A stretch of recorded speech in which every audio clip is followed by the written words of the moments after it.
नमस्कार दोस्तों, स्वागत है आपका अपने चैनल माय म्यूजिक मंत्रा आपके अपने परिवार में।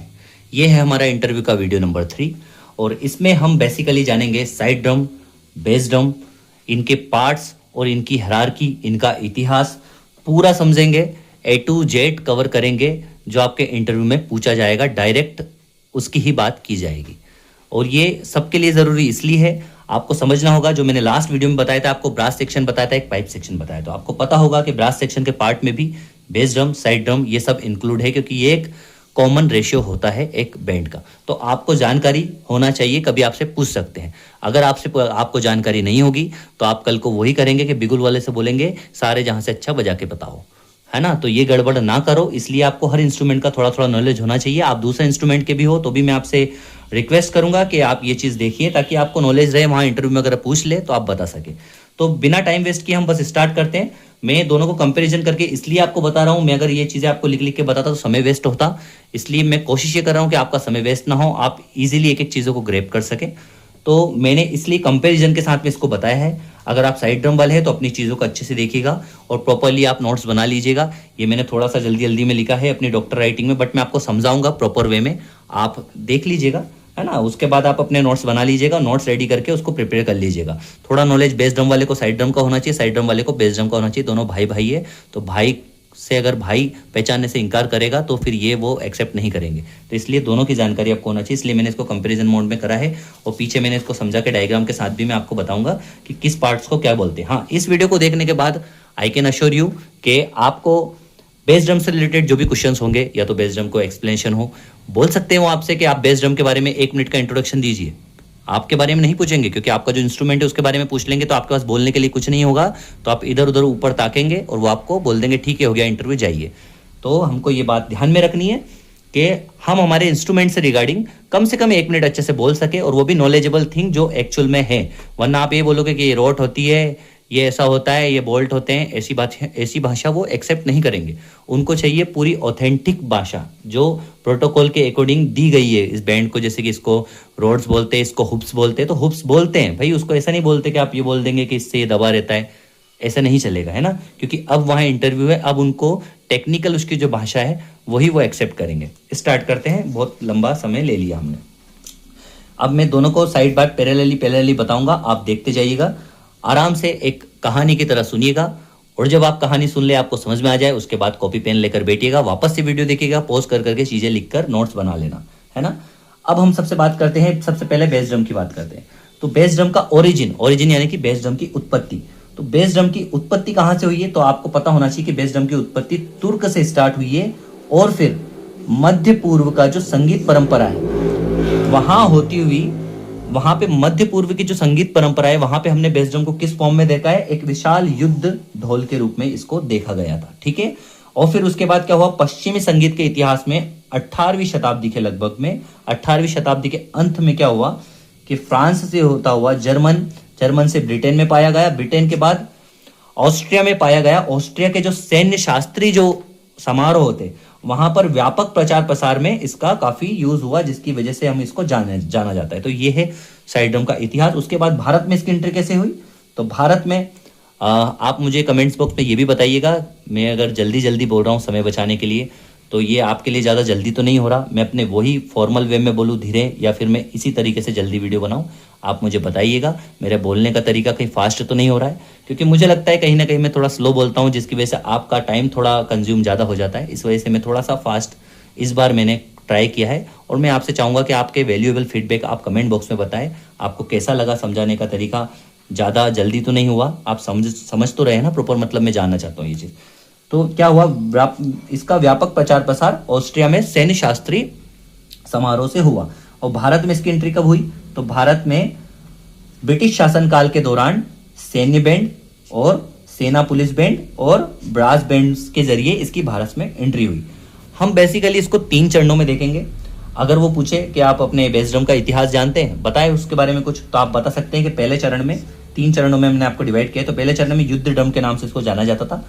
लकड़ी के एक बहुत बड़ा ड्रम होता था, जिसमें पशुओं की चमड़ी से, उसकी जो खाल है वो पशुओं की चमड़ी से बनाई जाती थी।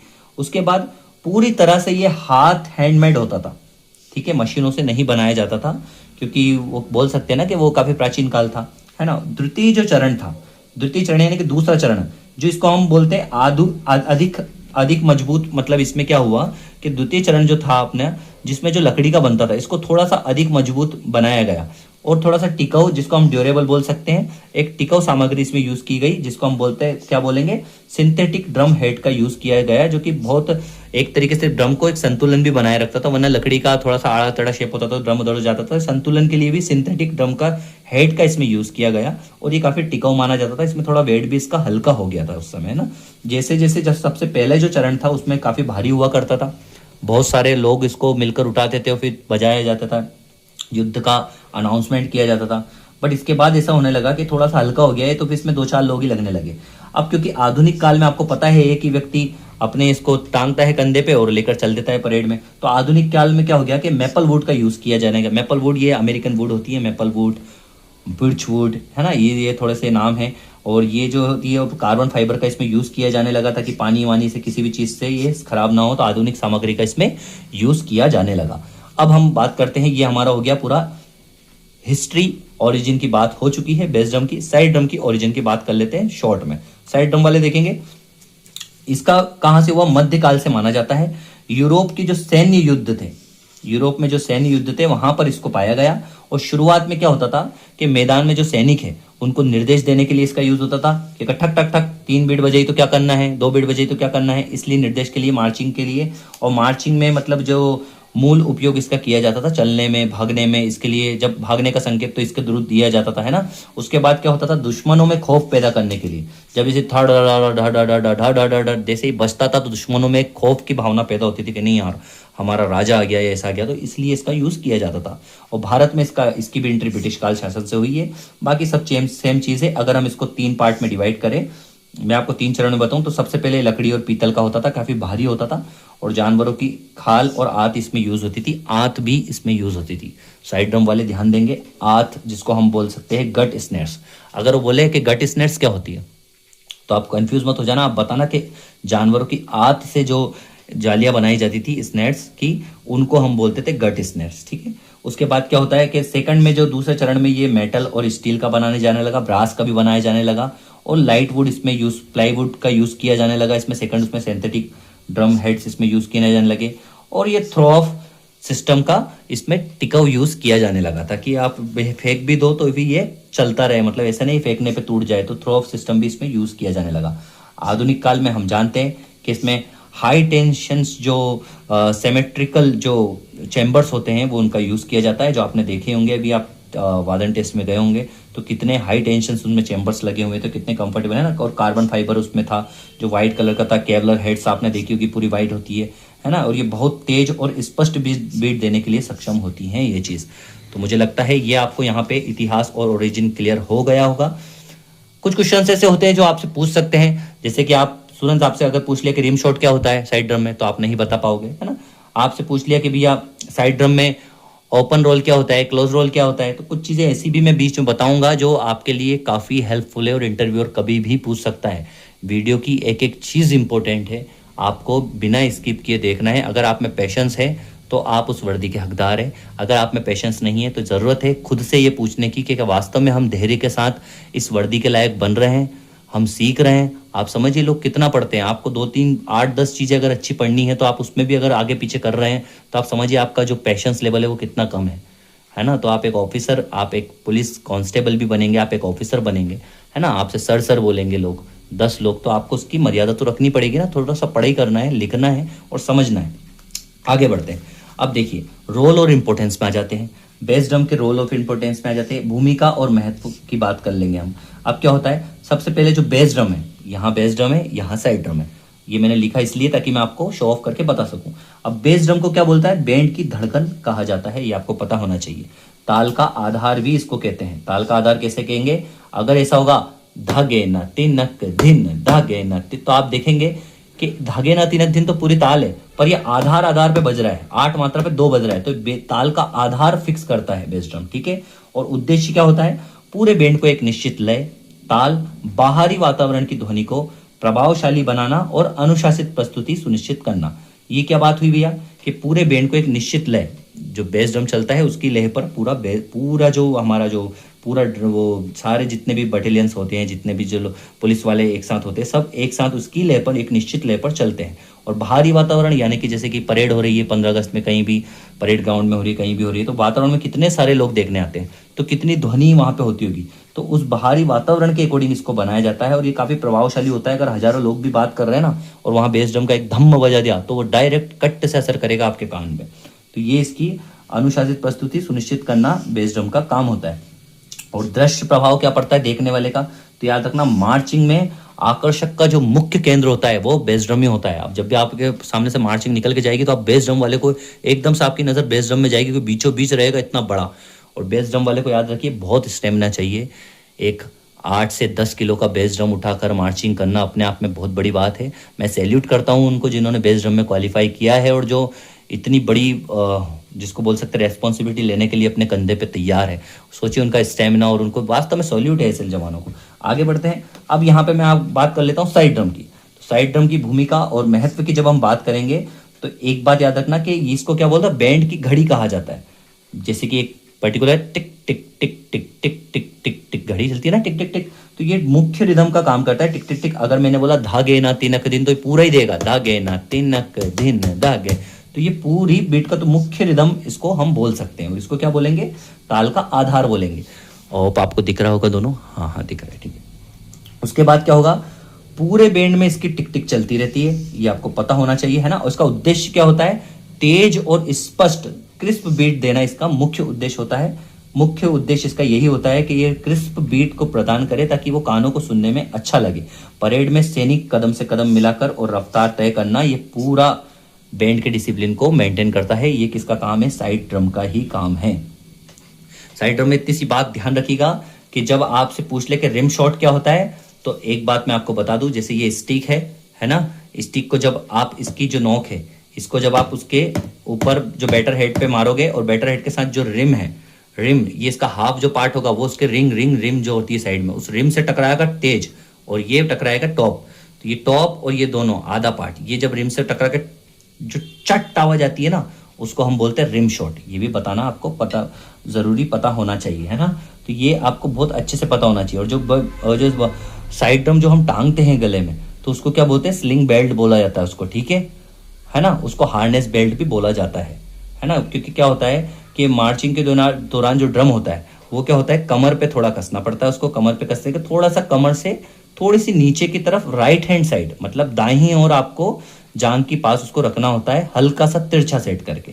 क्योंकि चलते समय क्या होता है, आपने सुना होगा लेफ्ट राइट लेफ्ट, तो दाएं तरफ आप शिफ्ट करेंगे तो बायां, लेफ्ट यानी कि बायां, तो बायां सबसे पहले उठा जाता है ताकि वो पैरों पे ना आए, घुटने पे, इसलिए उसको दाएं तरफ थोड़ा सा झुका कर रखा जाता है, जांग के पास में, है ना, कमर से थोड़ी सी नीचे। ये भी आपको पोजीशन पता होना चाहिए, इसलिए मैंने बोला था बीच बीच में आपको बेसिक चीजें बताऊंगा जो आपको जानना आवश्यक है और पता होना चाहिए। वहां इंटरव्यू में कहाँ क्या पूछ ले आपको खुद को नहीं पता। मार्चिंग और गति क्या होगी, गति का मानक आपको पता ही है, स्लो मार्च के लिए 60 से 70 की बीपीएम होना चाहिए, बीपीएम यानी बीट पर मिनट होना चाहिए। और क्विक मार्च के लिए 120 से 132 बीपीएम होना चाहिए। अगर कोई बात करे स्लो मार्च और क्विक मार्च को ताल की गति में बताइए, लय की गति में बताइए, तो आप बताएंगे इस स्लो मार्च है उसको हम ठाहगुन बोलेंगे। क्या बोलेंगे, ठाहगुन। ठाहगुन का मतलब होता है एक गुण, जो जैसी चाल चल रही है वो वैसी, घड़ी का कांटा टिक टिक टिक 60 वाला, है ना। उसके बाद इसको बोलेंगे दुगुन। दुगुन आपने देखा होगा, अगर ये 60 से चल रहा है तो ये 120 हो रहा है, इसलिए इसको दुगुन में मापा जाएगा। गति का अगर पूछ ले तो आपको पता होना चाहिए कि जो गति होती है वो 3 तरह की होती है, जिसको हम लय बोलते हैं, विलंबित लय, मध्य लय और द्रुत लय। तो अगर हम बैंड की लैंग्वेज में बात करें तो ठागुन होगा, यानी कि सिंगल जो मध्य लय होती है, उसके बाद दुगुन होगा जो कि अपनी, जिसको हम विलंबित लय और नहीं, मध्य लय और द्रुत लय के बीच का मान सकते हैं, ठीक है। तो ये हमारा हो गया ठागुन, ये हो गया दुगुन। अब इसमें फर्क क्या है कि अगर हम साइड ड्रम की बात करें तो साइड ड्रम में रोल और फ्लेम एक्स्ट्रा होते हैं। रोल और फ्लेम का मैंने आपको बताया, फ्लेम का मतलब होता है जब राइट और लेफ्ट एक साथ एकदम से तेज पड़ता है तो उसको फ्लेम बोला जाता है।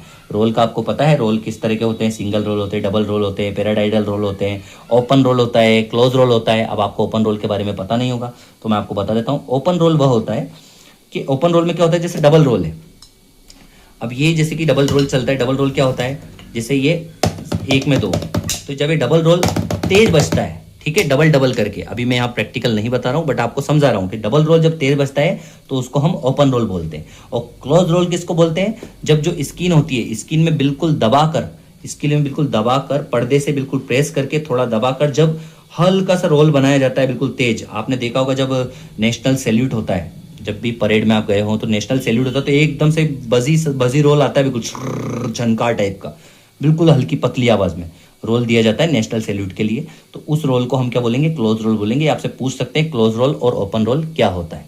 आगे बढ़ते हैं। आगे हम बात कर लेते हैं। यहाँ पे आपको समझ में आ ही गया होगा कि बेस ड्रम की जो ध्वनि होती है, ध्वनि की बात कर लेते हैं कि बेस ड्रम की जो ध्वनि होती है वो लो फ्रिक्वेंसी होती है। फ्रिक्वेंसी यानी कि सप्तक, मैंने आपको बताया था सप्तक 3 तरह के होते हैं। एक होती है lower octave, middle octave and third one is higher octave. तो लोअर ऑक्टिव को हम बोलते हैं लो फ्रिक्वेंसी साउंड। तो लो फ्रिक्वेंसी, सबसे लो फ्रिक्वेंसी साउंड कौन प्रोड्यूस करता है? तो वो प्रोड्यूस करता है बेस ड्रम। ठीक है, इसकी आवाज बहुत ही गंभीर, भारी और गूंजने वाली होती है। और प्रहार के समय इसका जो प्रभाव होता है वो सीधा और तीव्र होता है और ध्वनि अधिक समय तक गूंजती है। मैंने आपको बताया था जैसे ही प्रहार पड़ता है तो सीधा और तीव्र प्रभाव पड़ेगा और ध्वनि इसकी गूंजने वाली होती है, जो पूरे बैंड को बांध कर रखती है, जो पूरे बैंड को भर कर रखती है। हम बोल सकते हैं बहुत ही गंभीर और भारी गूंजने वाली इसकी ध्वनि होती है।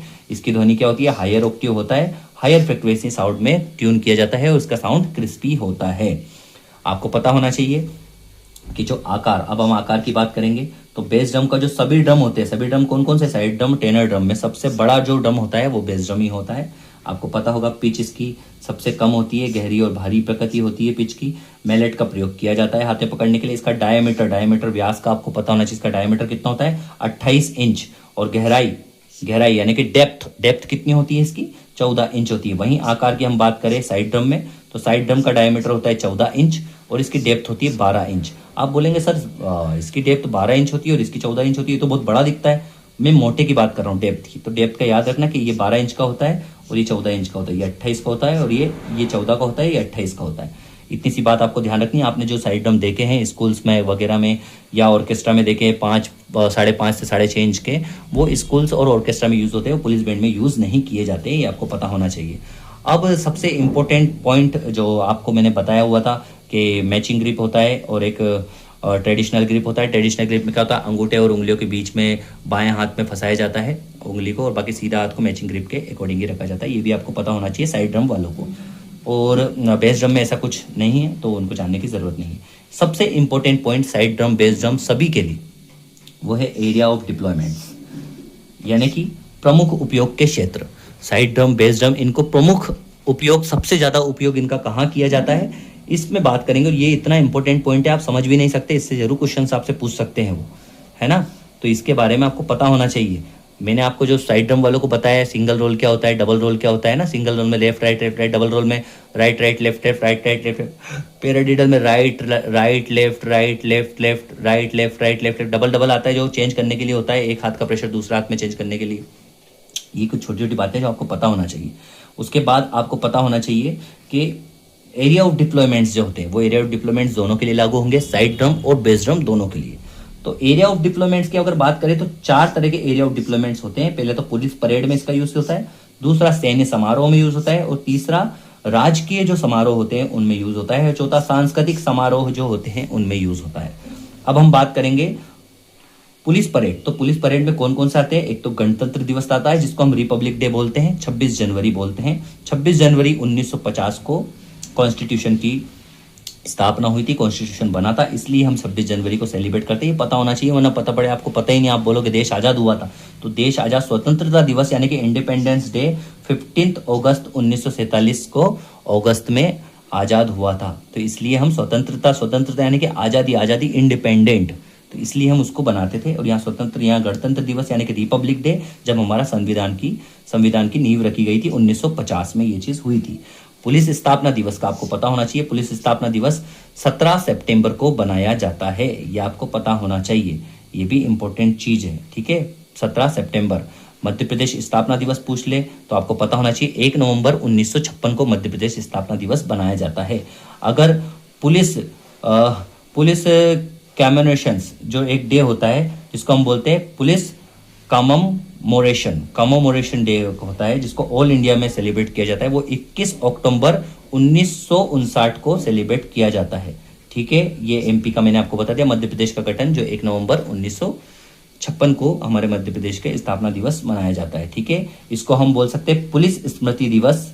पुलिस स्मृति दिवस जो हमारा ऑल इंडिया में सेलिब्रेट होता है, पुलिस कमेमोरेशन जो ऑल इंडिया में सेलिब्रेट होता है, उसको हम बोलते हैं 21 अक्टूबर 1959 में ये बनाया जाता है। सैन्य समारोह क्या होता है? सैन्य समारोह में गार्ड ऑफ ऑनर होता है, सैन्य परेड होती है और शपथ ग्रहण समारोह किया जाता है। अब आप देखेंगे शासकीय समारोह क्या होता है? विभिन्न राज्यों से, जब जैसे हमारा मध्य प्रदेश, अगर यूपी से कोई आया है, अच्छा अतिथि, अच्छे नेता, बड़े कोई अधिकारी आए हैं, तो उनका जो अतिथि का जो स्वागत और सम्मान होता है वो हम किसमें? राजकीय समारोह में कर देते हैं। और सांस्कृतिक कार्यक्रम की बात कर ले तो भव्य बैंड प्रदर्शन जैसे कि अभी हुआ था भोपाल में, है ना, और बड़े सार्वजनिक कार्यक्रम आयोजन जो किए जाते हैं वो सांस्कृतिक कार्यक्रम के अंतर्गत आते हैं। ये हो गया हमारा बेस ड्रम साइड ड्रम की पूरी नींव जो मैंने आपको बता दी है। होप आपको ये समझ में आया होगा, और अगर नहीं आता तो आप वीडियो को अच्छे से देखिए और आगे बढ़ते हैं। अब मैं बात करूंगा टेक्निकल एस्पेक्ट्स की। टेक्निकल एस्पेक्ट्स में मतलब किस पार्ट्स को क्या बोलते हैं, इसमें काफ़ी कन्फ्यूज़न है बच्चों को, और नेम नहीं पता है और उसके टेक्निकल नाम नहीं पता है, वहाँ पे नेम पूछ लिए तो आप अटक जाओगे।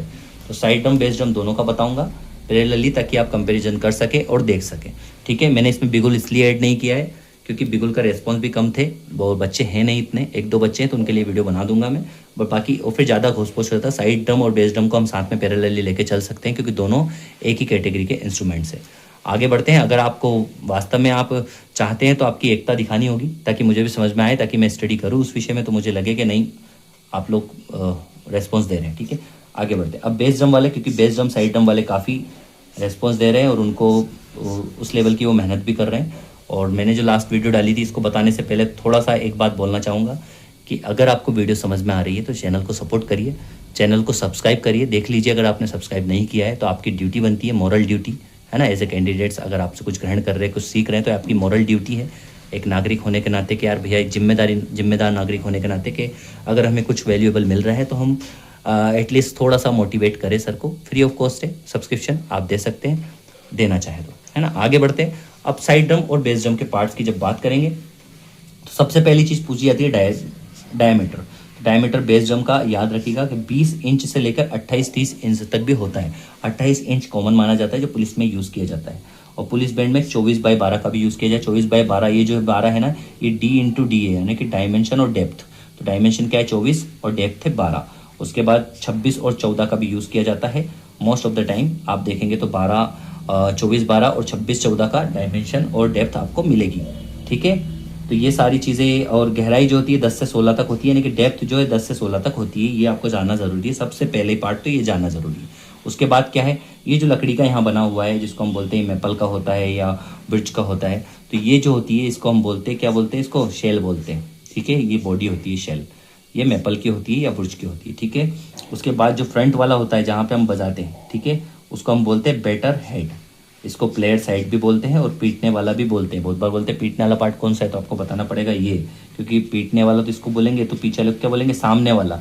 अब आप देखिए कंफ्यूज होंगे, आप पीछे वाला नहीं बोल सकते, उसको सामने वाला बोला जाता है। ठीक है, उसको पीटने वाला बोला है। पीटने वाले के जो सामने होता है उसको हम रेजोनेंट हेड बोलते हैं। इसको मैंने बता दिया, पीछे तरफ होता है, इसको रेजोनेंट, आपको दिख रहा है? हाँ दिख रहा है। तो ये पीछे वाले को हम रेजोनेंट हेड बोलते हैं, जिसको हम पोर्ट छिद्र, और इसमें क्या होता है, पीछे वाला तो बहुत बार उसमें पोर्ट छिद्र भी होता है, और पोर्ट छिद्र उसको वेंट छिद्र बोलते हैं। अगर वो शेल पर है तो उसको वेंट होल बोलेंगे, और अगर वो आपके इस पे है, यानी कि जिसको हम बोल सकते हैं रेजोनेंट हेड पर है, तो उसको पोर्ट छिद्र बोलेंगे। याद रखना, पोर्ट छिद्र 5 ड्रम किट सेट पर हमेशा होता है, और बेस ड्रम में रेयरली आपको पाया जाएगा। बेस ड्रम में वेंट होल होता है। वेंट होल क्या होता है एक्चुअली, क्या है, एक छोटा सा छेद होता है जो कि ड्रम के भीतर जब भी हम बजाते हैं तो एक हवा जाती है, उस हवा को बाहर निकालने के लिए, दबाव को नियंत्रण करने के लिए इसका इस्तेमाल किया जाता है। ठीक है, उसके बाद आगे बढ़ते हैं।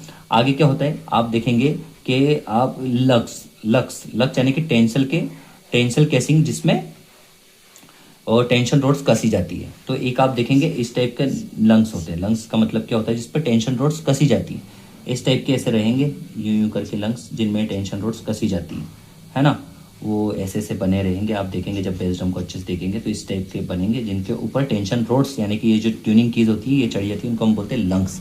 और रिम्स क्या होती है, रिम्स एक गोल रिंग होती है जो इस बेस ड्रम की जो शेल है, जो बैटर हेड है उस बैटर हेड को पकड़ के शेल से पकड़ कर दबा कर रखती है। गोल्ड रिंग टाइप की होती है जो ब्लैक भी होती है, अलग अलग तरीके की होती है। तो वो जो कसकर रखती है उसको हम हॉप्स बोलते हैं, रिंग्स बोलते हैं, हॉप्स बोलते हैं। ठीक है, ये जो प्लस के साइन में होती हैं ऐसी जो कीज होती है जिसको हम क्रॉस मेथड से ट्यून करते हैं। क्रॉस मेथड से यहाँ ट्यून किया, यहाँ एक साथ घुमाना है दोनों को पकड़ के। ठीक है, कम ज़्यादा नहीं करना कि पता इसको ही घुमा रहे हो एक को ही तो इधर का ऑटोमेटिक फुट जाए, है ना। तो ये क्रॉस मेथड से ट्यून होती है। इसकी क्रिस क्रॉस मेथड से होती है। क्रिस क्रॉस का मतलब होता है ये जो मैंने यहाँ से यहाँ तक बनी ये हो गई क्रिस, और ये क्रॉस यानी कि ऑपोजिट एंगल में ये ट्यून होता है। ठीक है, तो आपको समझना होगा कि ये इस तरीके से इसको हम ट्यून करते हैं। क्रिस क्रॉस मेथड में इसको ट्यून किया जाता है। उसके बाद क्या होता है, आगे हम बढ़ेंगे तो टेंशन रोड्स का मैंने आपको बता दिया। टेंशन रोड्स क्या होता है, वेट कितना होता है, बेस ड्रम का वेट होता है 6 से 10 किलो के बीच में होता है। उसके बाद हम बात करेंगे, यहाँ पे आप देखेंगे साइड में हुक्स लगे होते हैं, इसको हम बोलते हैं कैरिंग हुक्स। कैरिंग हुक्स यानी कि हार्नेस अटैच्ड हुक्स। हार्नेस जो होती है जो जिसको हम गले में टांग के और बेस ड्रम को चलते हैं, तो वो हार्नेस अटैच जो हुक होते हैं वो यहाँ पे लगे होते हैं, तो उनको हम हार्नेस अटैच हुक बोलते हैं। और फिर उसके बाद आप देखेंगे यहाँ पर एक ऐसा गुंबज आकार के छोटे छोटे से वो लगे होते हैं जिसको हम बोलते हैं क्लॉस। क्लॉस क्या होता है, ये मेटल के होते हैं, और ये क्या होता है, हुप्स को पकड़ के रखते हैं। हुप्स को पकड़ के रखते हैं, समझ रहे हैं आप। हुप्स जो होती है ना, जो मैंने आपको ये बताई थी, हुप्स जो रिंग होती है उस रिंग को भी पकड़ने के लिए ऐसे बने होते हैं जिसको हम क्लॉस बोलते हैं। तो ये सारे पार्ट मुझे लगता है सारे डिवाइड हो गए। और जो हम चेस्ट पर जो बांध कर घूमते हैं उसको बोलते हैं चेस्ट कैरियर। ठीक है, चेस्ट कैरियर जो मार्चिंग के दौरान पहन के एक जवान घूमता है उसको चेस्ट कैरियर बोलते हैं। ट्यूनिंग आपको पता ही है, क्रिस क्रॉस पैटर्न पे होते हैं। स्टार पैटर्न भी बोलते हैं इसको, और डायगोनल पैटर्न भी बोलते हैं। ये भी याद रखना, कभी वो बोल देंगे नहीं ये तो स्टार पैटर्न में होता है, तो आप उसको यूं मत बोलिएगा कि सर नहीं क्रॉस पैटर्न में ही बताया था हमको। डायगोनल पैटर्न भी बोल सकते हैं, स्टार पैटर्न भी बोल सकते हैं, क्रॉस पैटर्न भी बोल सकते हैं, क्रिस क्रॉस पैटर्न भी बोल सकते हैं। सब बात एक ही है। ठीक है, अब क्या होगा, बेस ड्रम जो होता है लो पिच होता है, डीप टोन होता है, ढीला रखते हैं इसको। क्या होता है, हमेशा थोड़ा ढीला रखा जाता है ताकि भारी गूंज और रेजोनेंस मिले। अब यहाँ पे आ जाते हैं साइड ड्रम। तो साइड ड्रम को आपको डायमेंशन और डेप्थ की बात कर ले तो 14 इंच इसका डायमेंशन होगा। डायमेंशन यानी कि आपका जिसको हम बोल सकते हैं, जो एक तो होता है आपका गहराई होती है ना, एक होता है व्यास। व्यास हिंदी में इसको व्यास बोलते हैं डायमेंशन को। तो व्यास कितना है, 14 इंच। और डेप्थ कितनी है, डेप्थ को अगर हम बोले गहराई तो वो 12 इंच की होती है ना। तो इसको, और ऑर्केस्ट्रा के जो होते हैं वो मैंने आपको बताया 5.5 से 6.5 इंच तक होते हैं। इसका मैं आपको ऑलरेडी वीडियो बना चुका हूँ, फिर भी मैं आपको बता रहा हूँ। सबसे जो मेन जो होती है जिसको हम शेल बोलते हैं वो किसकी होती है, ब्रास की होती है ना, और सिंथेटिक उसकी होती है, एल्यूमिनियम की होती है, मेटल की होती है ना, इन टाइप की ये बनी होती है। ठीक है, इसकी जो शेल होती है ऊपर की शेल किस से बनी होती है, ब्रास से भी बनती है, सिंथेटिक उससे भी बनती है ना। उसके बाद एल्यूमिनियम की बनती है, मेटल की बनती है ना, इन चीज़ों की बनती है। बैटर हेड जो आपका होता है व्हाइट कलर का, एक आपने व्हाइट कोटेड वाला होता है जो अलग ही दिख जाता है बैटर हेड, है ना। ठीक है, बैटर हेड यानी कि मेन स्किन जो होती है, और उसके पीछे जो स्किन होती है उसको रेजोनेंट हेड बोलते हैं। और उसमें जो पीछे मैंने आपको बताया जाली टाइप की लगी होती है, पतले पतले से वायर होते हैं, तो उसको स्नेर वायर बोलते हैं। ठीक है, जो मेटल के तार होते हैं, जो पहले जो मैंने बताया गट से बनाए जाते थे वो मेटल से बनाए जाते हैं क्योंकि आधुनिक युग है। ठीक है, एक इधर रोड लगी होती है, छोटा सा हुक होता है जिसको हम थ्रोप बोलते हैं, थ्रोप स्टेनर।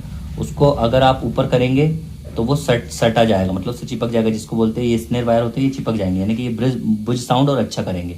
और अगर उसको नीचे कर देंगे तो हट जाते हैं। तो वो क्या होता है कि जब ऊपर रहेंगे तो वो छन छन छन अच्छी आवाज़ करेंगे, और जब नीचे को टोंग टोंग टोंग टोंग की आवाज़ करने लगते हैं। ठीक है, और यहाँ पे जो इसको होल होता है इसको वेंट होल बोला जाता है। ठीक है, वेंट होल बोला जाता है, इसमें भी होता है वेंट होल। क्या होता है वो मैंने आपको बताया ही सही है। वो छेद जो होता है वो क्या होता है कि ड्रम की जो भीतर की जो हवा होती है उसको बाहर निकालने के लिए, नियंत्रण रखने के लिए काम आता है। ठीक है, और उसके बाद आपको बताया ये कि रिम्स हॉप्स क्या होते हैं। रिम्स हॉप्स वो होते हैं जो बैटर हेड, इनको बैटर हेड और रेजोनेंट हेड को बांध के रखते हैं, उसको रिम्स हॉप्स बोलते हैं। वेट जो होता है साइड ड्रम का वो 4 से 6 किलो का होता है। तो ये मुझे लगता है ये कॉमन चीज़ें हैं जो आपको पूछी जाएंगी। अगर आपसे पूछा जाता है कि बेस ड्रम का इंट्रोडक्शन दीजिए, तो आप, मुझे नहीं लगता कि इसमें आप 1 मिनट तक नहीं बोल पाएंगे। आप इजीली 1 मिनट तक बोल लेंगे, और अच्छे से इस चीज़ को पढ़ के जाइएगा। ये चीज़ आपसे डेफिनेटली आप आकर बोलेंगे कि सर आपने जो बताया था उससे बाहर नहीं पूछा गया, इतनी ही चीज़ पूछ रहे हैं, इससे बाहर नहीं पूछ रहे हैं पर्टिकुलर इंस्ट्रूमेंट्स में। ठीक है, तो जब मिलते हैं हमारे नेक्स्ट वीडियो में, तब तक के लिए जय हिंद, वंदे मातरम।